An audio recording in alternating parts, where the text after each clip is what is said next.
just the maybe flight data recorder. Should be on the screen right now. I think we all know what a flight data recorder is.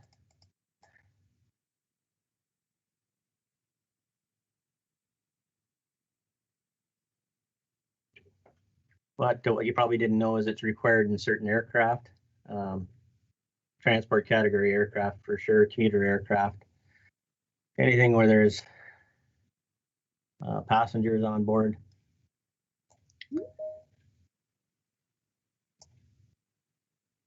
So as you can see, although they refer to it as a black box, it isn't black. It's normally orange, international orange, high visibility. On the front of it, you can see there's a little device mounted to the front. I think I mentioned in class to a few people that that's like an emergency locator transmitter. They call it an underwater locating device. So both flight data recorders and cockpit voice recorders have those. Those are the pingers that they always listen for when these things get lost underwater.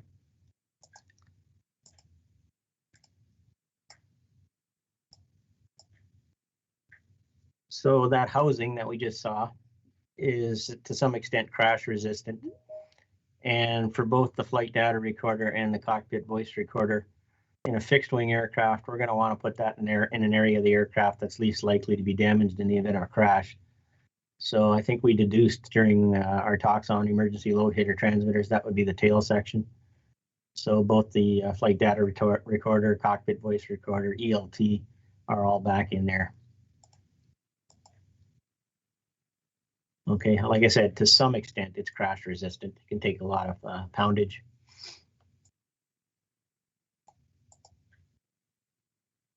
It's also fire retardant to some extent. The unit we now know has that little underwater locating device, little radio transmitter that they listen for. Now this is an older unit.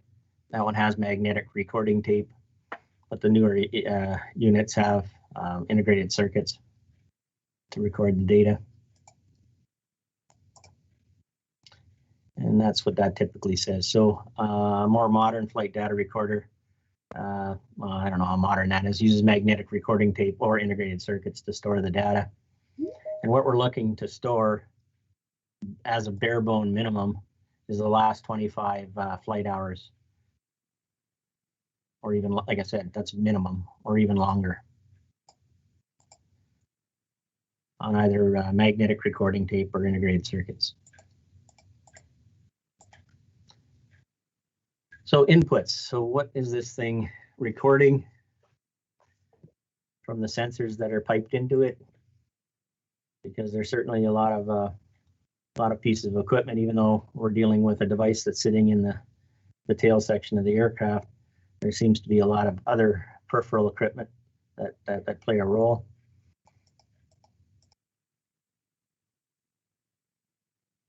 Don't really care about that, to be honest with you. So things like altitude and airspeed would be parameters, pitch and roll, your magnetic heading, your vertical acceleration, flap position, gear position, engine power setting, and all in relation to real time, and probably a few more items. This is the minimum.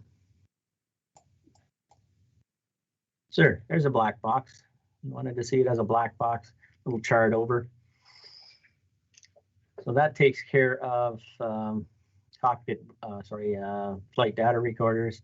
We might as well do the cockpit voice recorder one as well, because it's virtually the same. So in this respect, it's different. Okay, so for cockpit voice recorders, what we're recording is a minimum the last 30 minutes of flight deck conversation and radio communications back and forth. So it's the same kind of housing, to some extent, crash resistant, flame retardant, waterproof. Again, we're putting that in the aft section of a fixed wing aircraft. It's definitely mandatory in transport category and commuter. And you can see why the tail section is usually the section that's more likely to survive, or to some extent survive a crash.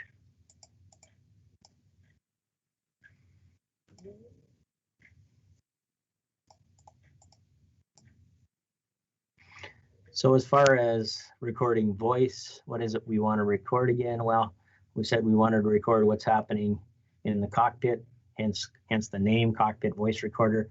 So there's a hot mic always on, recording conversations in the flight deck, and it's also listening for background noise, so warning horns, engine sounds, and so on, besides voice. In addition to, we said we're hearing all radio transmissions back and forth, outbound, and what we're receiving back from folks we're talking with. Okay, so that's just the picture that's there is just a little, on the one on the left side is your hot microphone, and hidden a little bit there, or you can have a panel mounted unit with a built-in hot mic.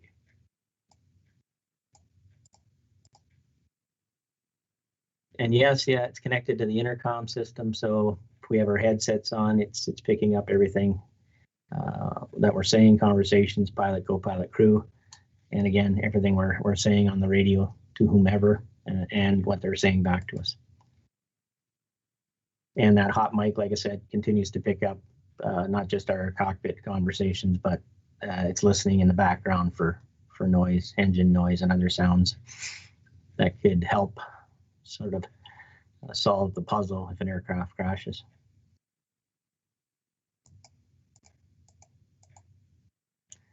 So can all of this stuff be erased? Yeah, sure. You can erase what's been recorded, but only after the aircraft has landed and the parking brakes set.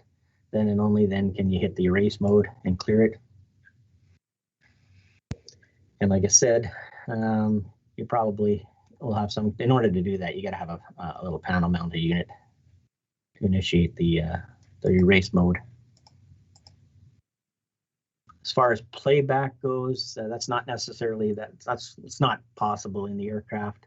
The cockpit voice recorder, and same for the flight data recorder, has to be removed from the aircraft and put on a bench for those specialty. It's a specialty shop to decode what's on there.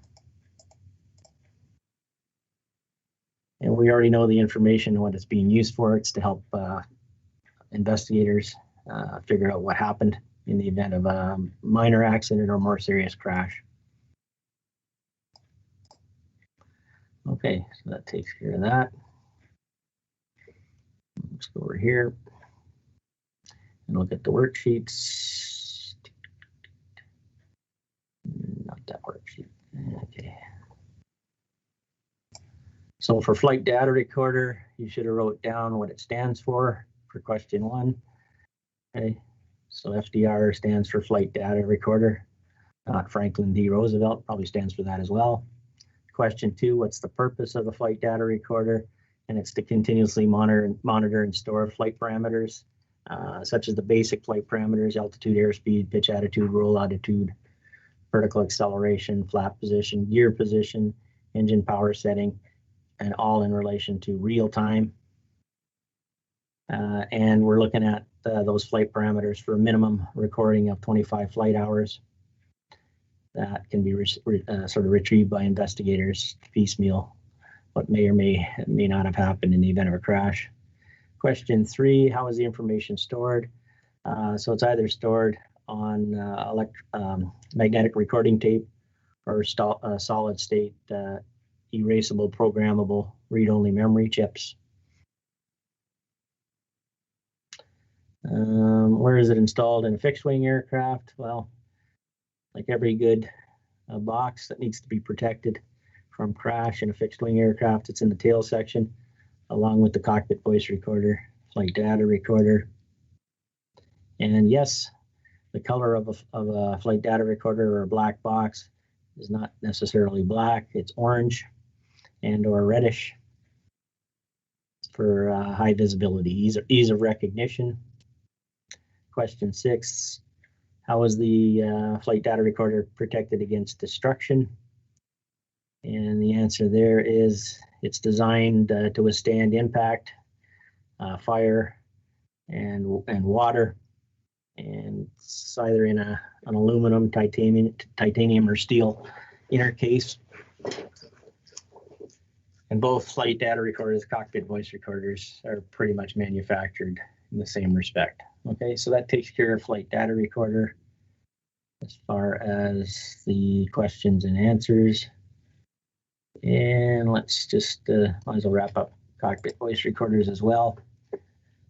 So cockpit voice recorder is what the abbreviation stands for. It's a little bit different than flight data recorder. We're kind of recording voice on this and sounds from the cockpit and radio intercom stuff. Mounted in the same location, so tail section of a fixed wing aircraft. It's as far as question 4 goes, what's it tied into? Well, you have the hot mic, which is always on, and you have that's picking up the engine sounds and your voice in the cockpit and engine noises, warning horns. And the system's also connected to the intercom system. That way it can pick up on radio communications outbound and inbound, including those with air traffic control and other aircraft. So how is the information stored? Same way as it was stored before. It's magnetic recording tape, or EEPROM. So erasable programmable read-only memory chips. And we're looking at minimum last 30 minutes of flight deck conversation being stored. As far as playback goes, that's only possible when you remove the unit, same for the flight data recorder, from the aircraft and put it in a specialty shop so they can decipher it. As far as erase goes, that's you can erase, but that has to happen only when the aircraft's landed, parking brakes set, then you can clear the data. Okay, so that wraps up those two, flight data recorder, cockpit voice recorder. So each week on Mondays, we'll do another one of these. I think the next one might be whatever. Could be ACARS. Okay, so get rid of that. Get rid of that. And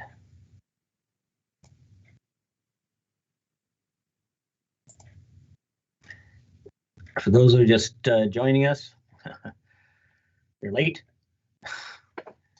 Be sure to do the quiz. And we are still missing about 6 people. Okay. So where we last left off, we were talking about the instrument landing system. And I know after talking to Jamie that most people, most sections, if not all sections, got even past this. So what is this? What part of the instrument landing? There's 3 parts to the instrument landing system. What part of the instrument landing system is this, and what is its purpose?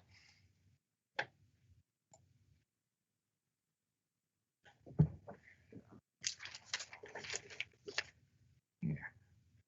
Let me pick somebody from section 1 here. Camillo, you out there?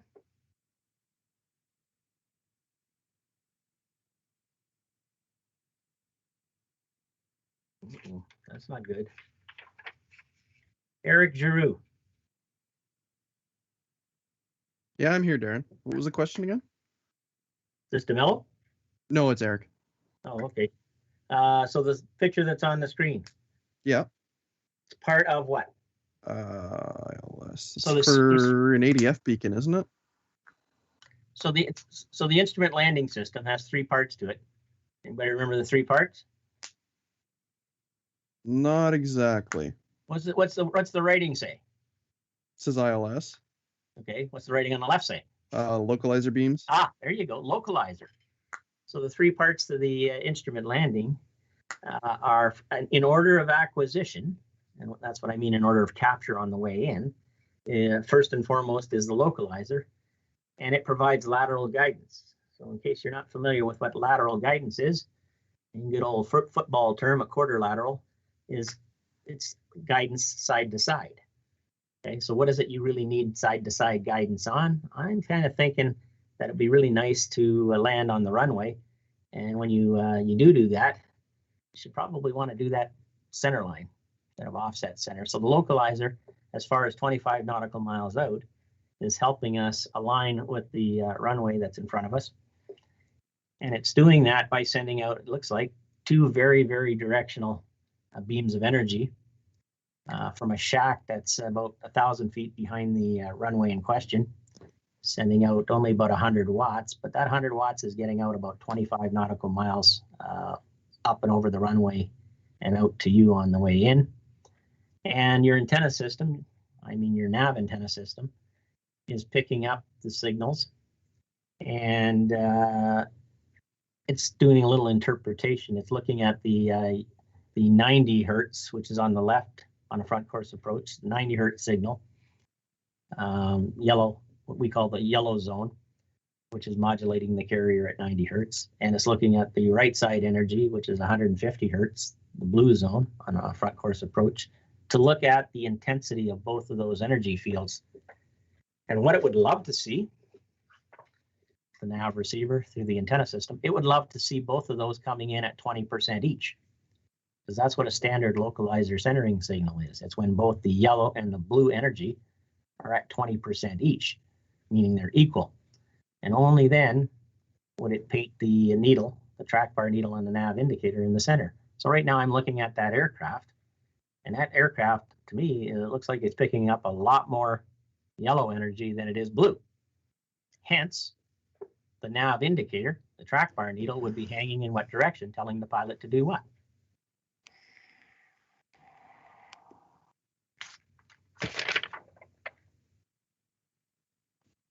Connor Davidson.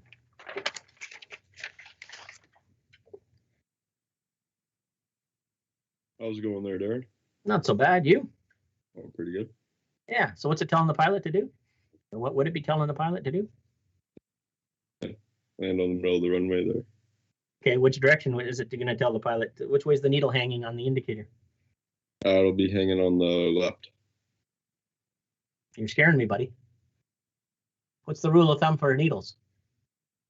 Fly the needle. Okay, so which way would we be hanging again? Oh, I guess that'd be on the right then. Yeah, so when the needle goes right, the expectation is you should probably go right. Hence, you'd be flying the needle in order to return back on center line. Why are they showing a 5 degree mark there? Let's go with, I don't know, let's see. Kumar.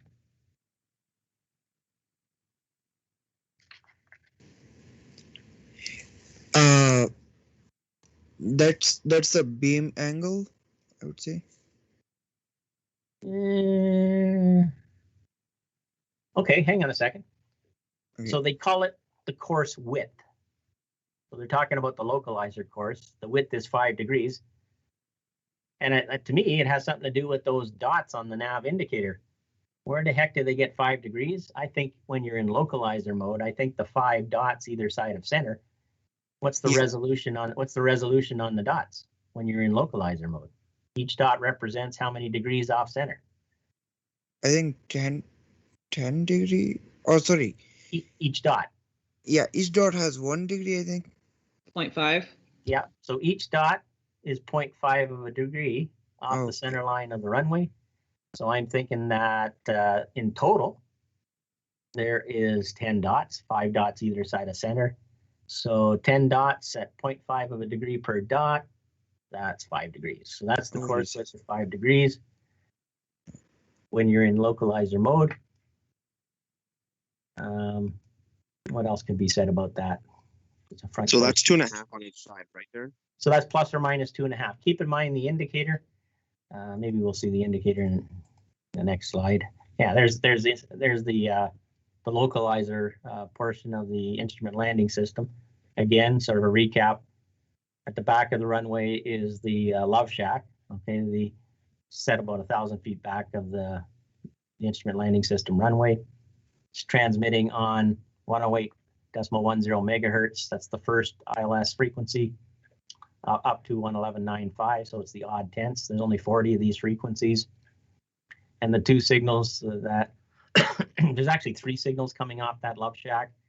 There's the right hand 150 hertz blue zone energy modulating the carrier when on center line out to about 20%. And then there's the left side yellow energy modulating the carrier at 90 hertz when on center to about 20%. But there's also audio. In case we forgot, when you tune in an instrument landing system, you get a Morse code, and the Morse code always starts with the letter I to signify that you've tuned into the instrument landing system. I is a good letter to signify that. And so North Bay's ILS is IYB. And the 5 degrees that we just were talking about, it's sort of at the front face of this thing. It's the span across, so that's your localizer course width. It's 5 degrees from extreme to extreme, so 5th dot to 5th dot. So in essence, it's plus or minus 2.5 degrees either side of the center line of the runway. So when the needle goes like it does in this picture here, when the needle goes to the left, what that's signifying is you're probably in too much of the blue zone, so you're probably too right. So you should probably follow the needle or fly the needle and go left in order to get back on center. In contrast, this dot over here, it looks like it's too far to the left, so the needle is hanging to the right. So it's too much yellow right now, too much yellow energy, and the aircraft has to fly.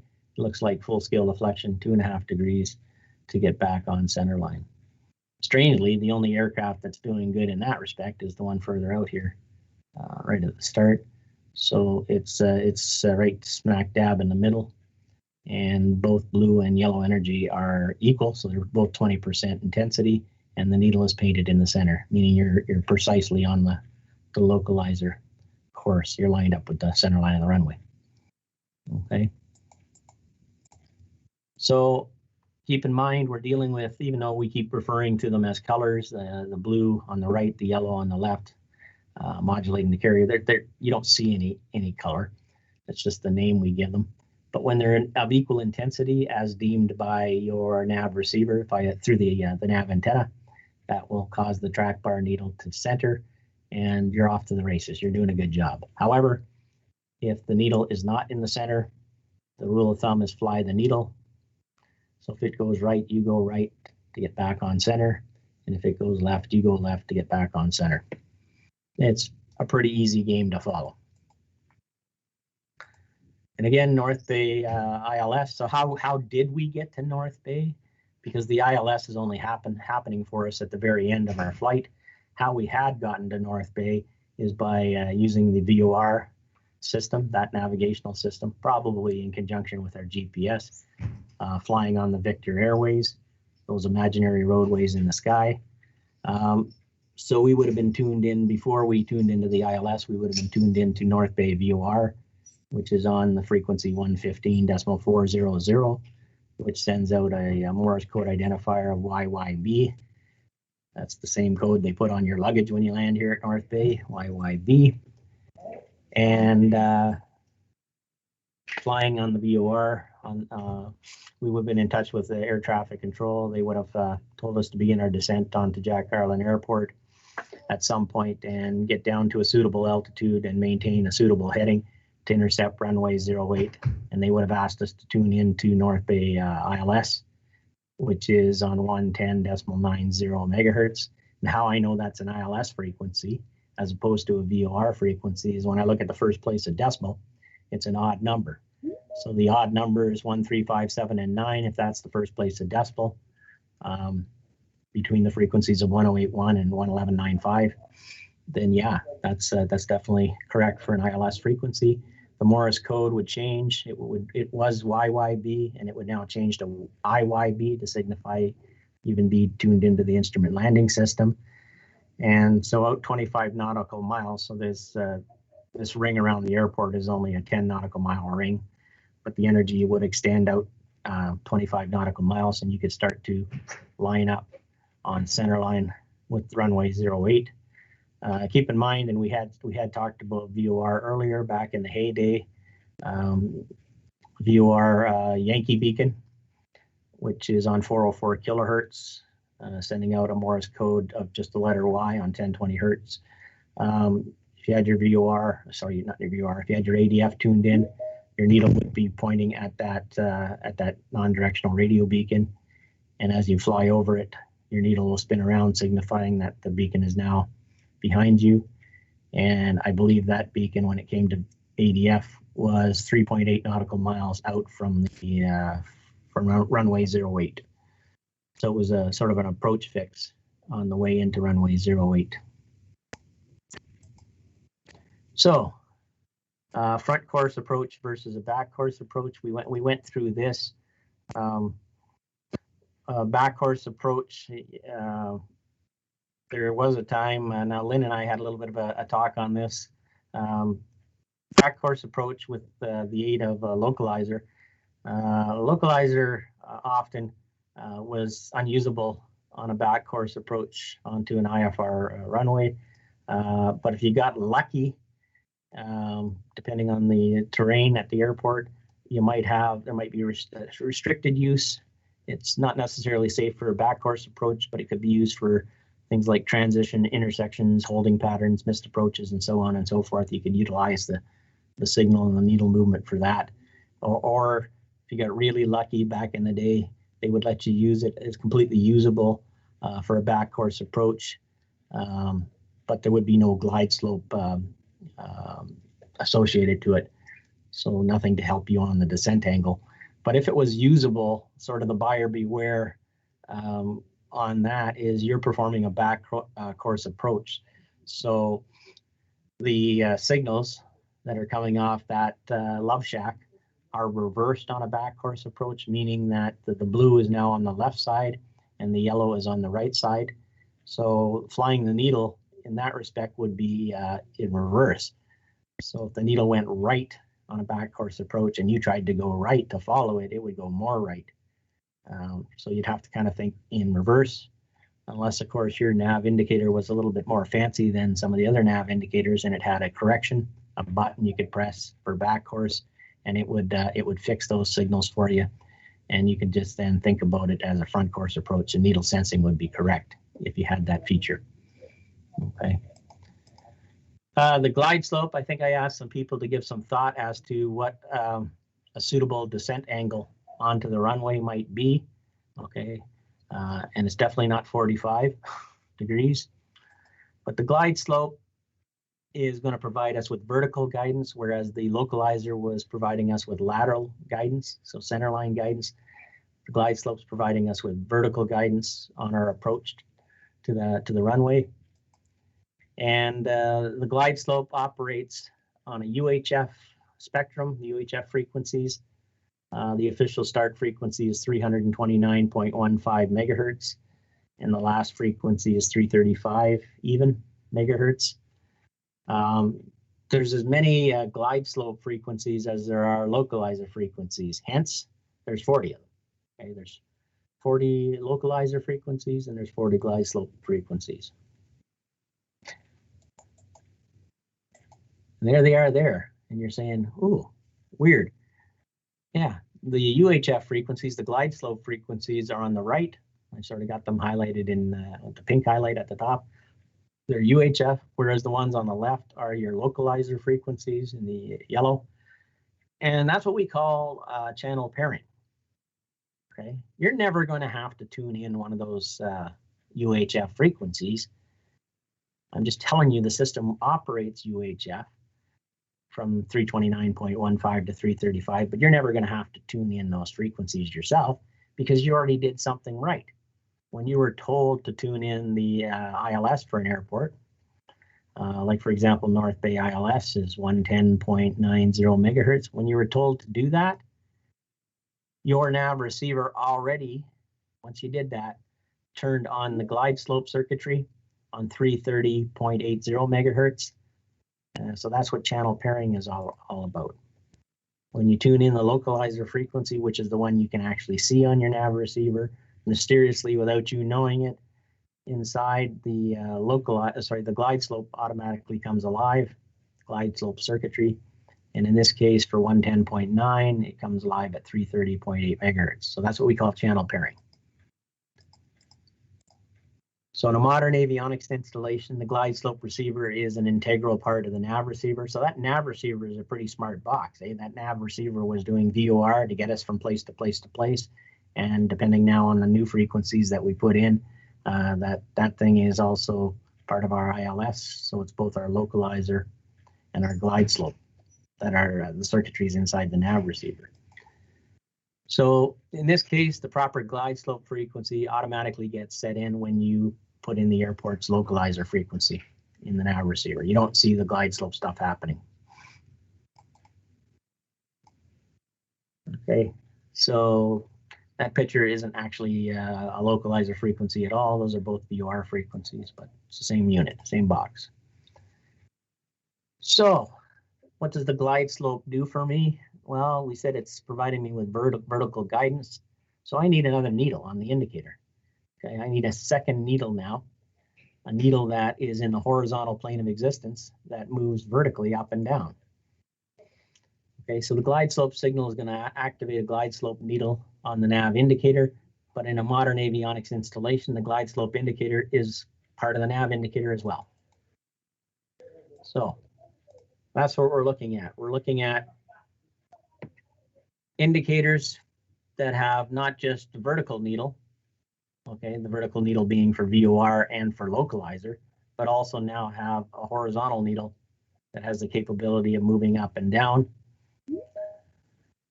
So the one on the left is pretty straightforward, both on the ILS approach, localizer and glide slope. The one on the right, same thing, localizer, glide slope. A little more tricky on this HSI here, horizontal situation indicator. Your vertical needle here is still your localizer needle, and you can clearly see your dot pattern inside there, 5 dots either side of center. But your glide slope is over here on each side, okay, side to side, and it moves up and down on that particular unit. Now, it gets a little weird with an HSI, because an HSI seems to, the sphere in the center seems to, at some points in time, be sort of crooked. You know, obviously the one on the bottom is the same unit as the one on the top. But what is this telling me right now when I'm looking at that? Well, that actually is telling me that I have to, as far as the localizer goes, I actually have to go a little bit left with my aircraft. My glide slope is fine, it's in view. But why is this thing not vertical, like the one on top? Wouldn't it be a lot nicer if the thing was vertical? And what's the answer? What's the problem? When will the needle kind of go vertical? And the answer is, you got a problem with your heading right now. You gotta move your aircraft. You gotta move your aircraft to the right heading, and then the sphere will be propped up. You know, what we deem to be normal vertical, you know, up and down.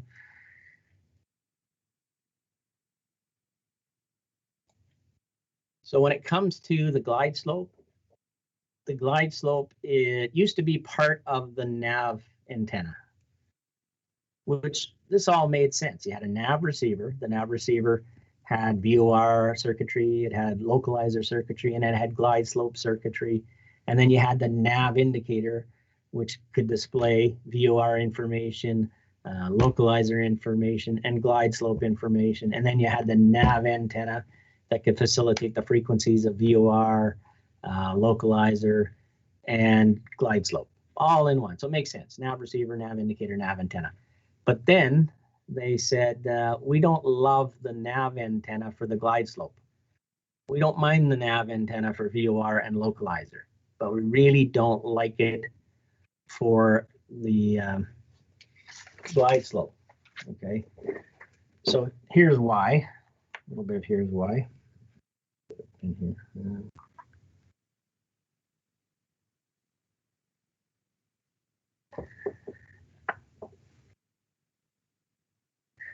So we're trying to make a system that can pick up frequencies all the way from So VOR's first frequency is all the way from 108 megahertz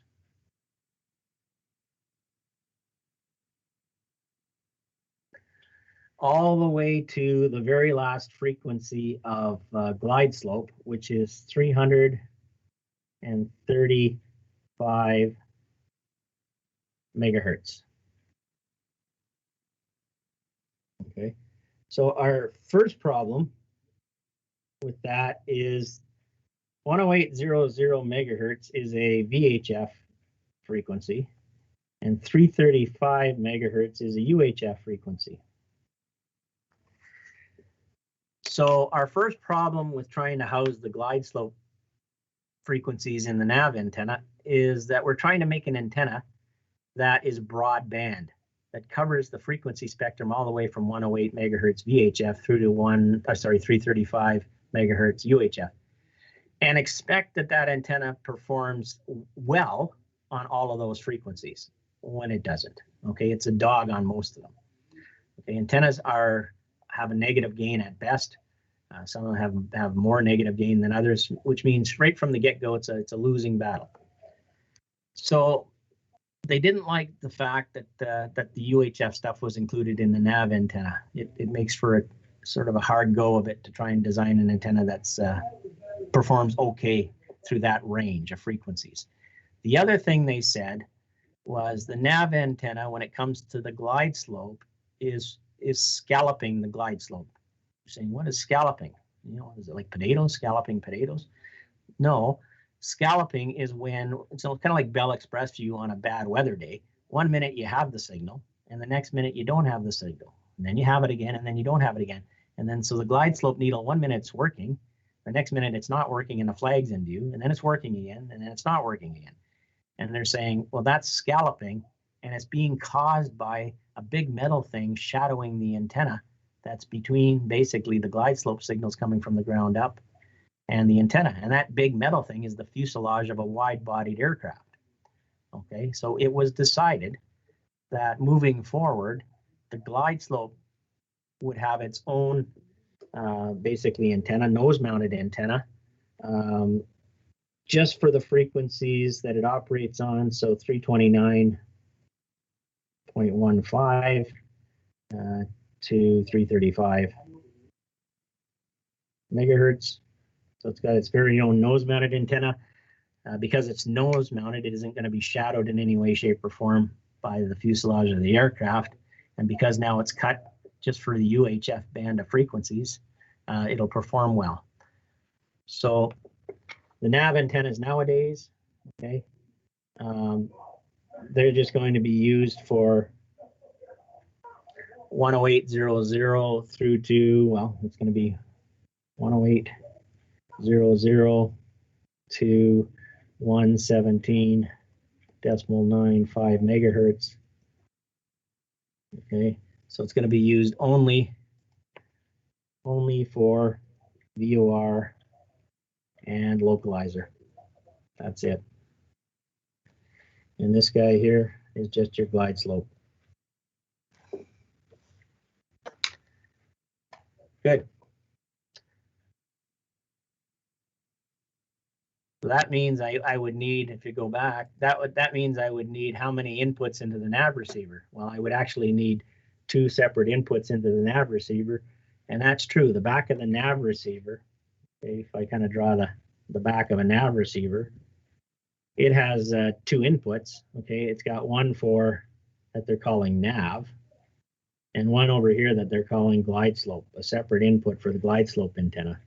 So that'll go to the glide slope antenna, and that'll go to the nav antenna, which is VOR and local. It picks up VOR and localizer. Good. So that's the antenna we're talking about. Oops. The one up here. Okay. That's our nav antenna. If we can afford it, we want the high-speed blades. So that's picking up just VOR and localizer, and now a separate nose-mounted antenna down here, okay, for the frequencies 329.15 to 335 megahertz. So this is UHF. And this is your VOR localizer. So this is 108.00 to 117.95 megahertz. So it's VHF. VHF, UHF. Good. Helicopters, yeah, helicopters have this stuff too, okay? So when it comes to our glide slope, nose mounted antenna, when it comes to our VOR localizer, either on either side of the tail boom, high speed blade, towel bar, whatever, or the less preferred location, each side of the fuselage. But I said I don't love that position because it becomes a footwell or foothold when you're trying to climb up on the engine. Look at the engine stuff. You can see too in our hangar that they've actually, on the Bell 430 and whatnot, have put the towel bars up here. Okay, that's fine too, nice and high up. One on either side, that works as well. So when it comes to the glide slope, that new needle we've introduced into the nav indicator, the needle that goes, I guess, horizontally but moves vertically, it too has a course width. Okay, we haven't decided yet on what angle we should be coming in at the runway on, but I can tell you the course width on the glide slope is pretty tight as far as each dot goes. So when the glide slope is activated, the track bar needle and its indicator dots, again, is a standard. So you have 5 dots either side of center. And each dot, so there's 10 dots, each dot is only worth about 0.14 of a degree. So that's the tightest tolerance we've seen yet on a system. So the total deflection is plus or minus 0.7 degrees either side of the center point for a glide slope course width of 1.4 degrees total viewing window from the top dot on the indicator to the bottom dot. Okay, so what I'm saying is the top dot here on each one of these, where my cursor is, okay, to the bottom dot at the very bottom here, that's your course width, and the total span there is only 1.4 degrees total span. Each dot's worth 0.14 degrees. So either side of the glide slope, we're looking at 0.7 down and 0.7 up. Okay, so it's pretty tight tolerance. You saw the flag. There's a flag solely for the glide slope portion of the nav indicator.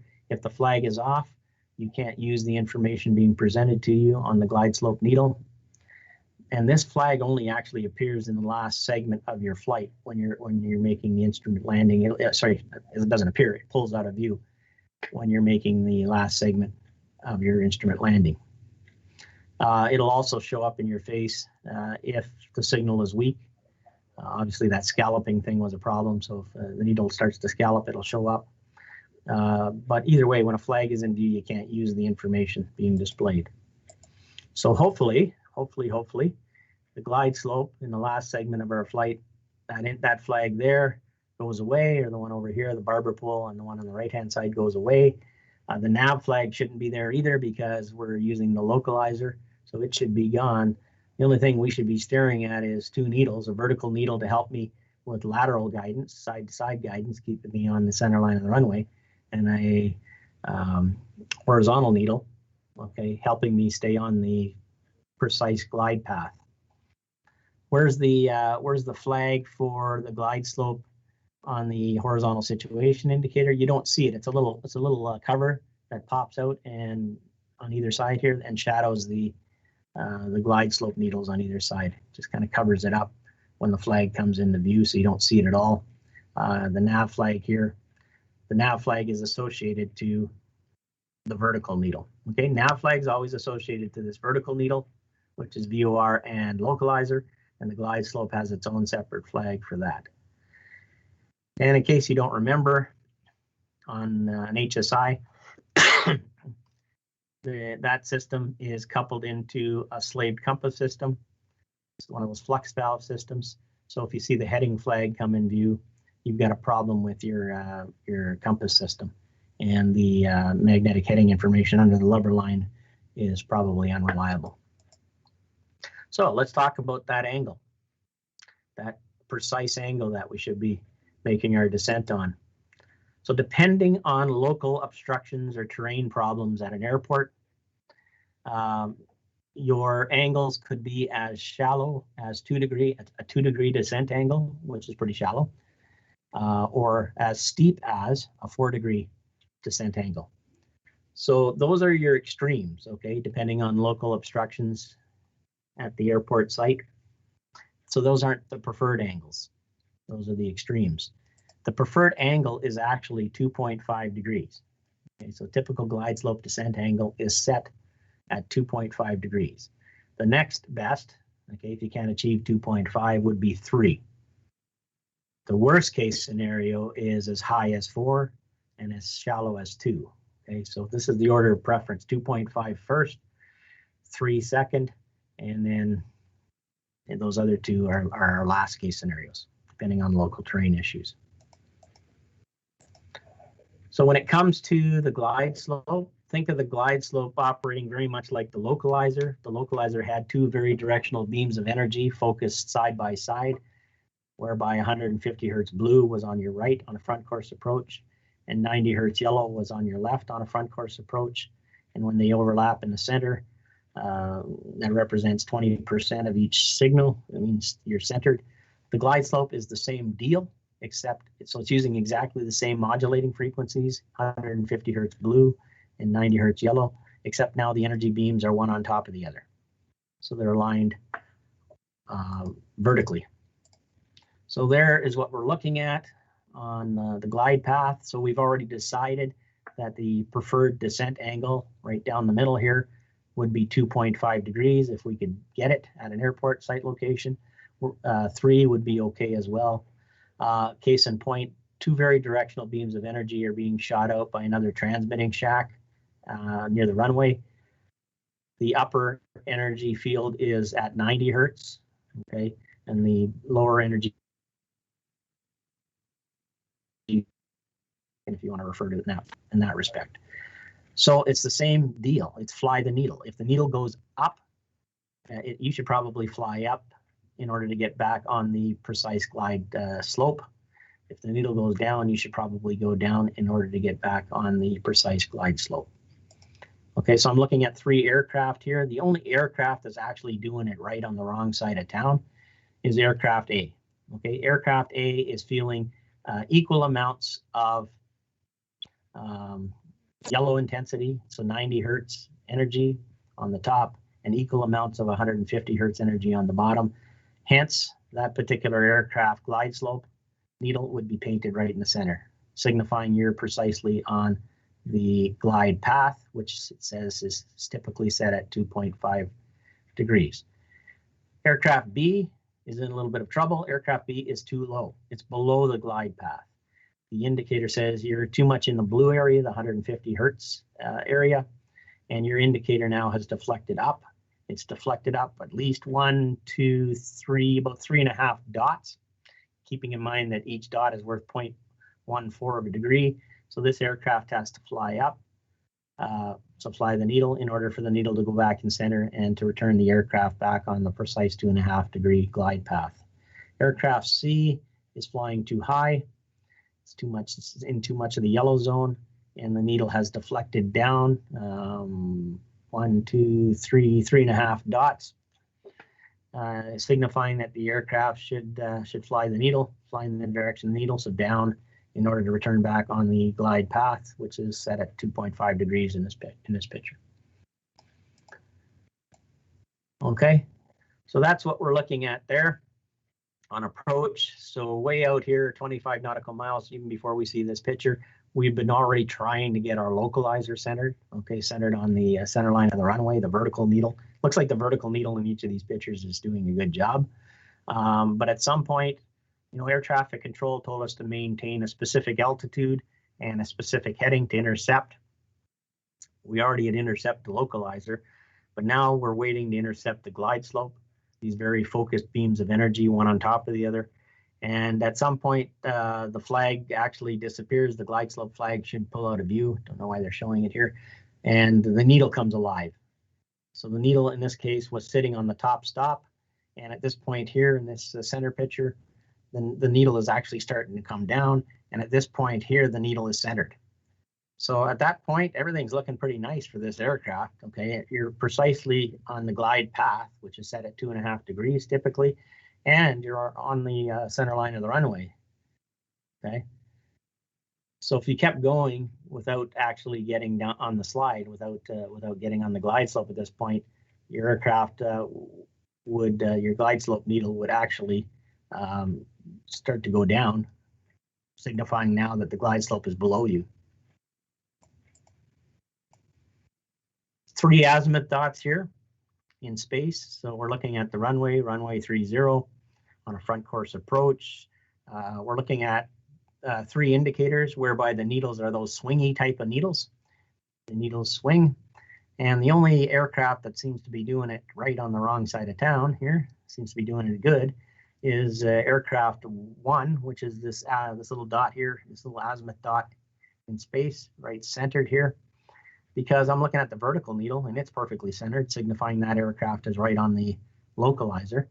And I'm looking at the glide slope needle and it's perfectly centered. Both needles are centered, signifying that particular aircraft is precisely on the glide path, which is typically set at 2.5 degrees. What's wrong with aircraft 2? Well, just looking at the needles, the vertical needle is shooting off to the left and the horizontal needle is shooting down. So to me, that particular azimuth dot, just looking at it, that particular azimuth dot's got to go, looks like to the left. So it's got to go to the left and it's got to go down. So to the left and down, and it'll become then azimuth dot number 1 when you do that, to the left and down. Whereas indicator 3, problem seems to be that particular azimuth dot's got to go to the right and up.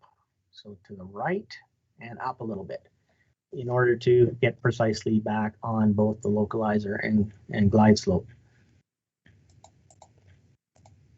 Okay, so again, very much like the localizer, at the point where both the 90 hertz signals and the 150 hertz signals are of equal intensity, the glide slope needle will be centered, indicating that the aircraft is precisely on the glide path. With any other indication, needle indication, fly the needle. So if the needle goes up, you should probably go up. In order to get back on the glide path, the needle goes down, you should probably go down in order to get back on the glide path.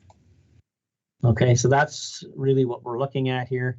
We're looking at the side of the profile view of this same drawing I gave you.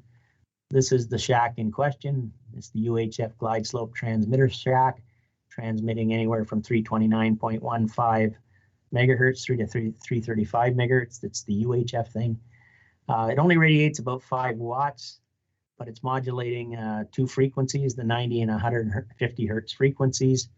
Yellow is on top, 90 hertz, and 150 is on the bottom. Keeping in mind, this is the localizer course width, and it's over here on the sort of the front, is plus or minus 0.7 degrees either side of the glide slope.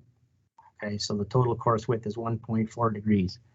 So it's a pretty tight thing. It's like you flying down on a doorstop, on a door wedge, precisely at an angle of 2.5 degrees preferred. Okay, after break, we'll talk about the last segment of the instrument landing system, which is the marker beacon segment. Okay, so I'll see you. It's 9:28 here on my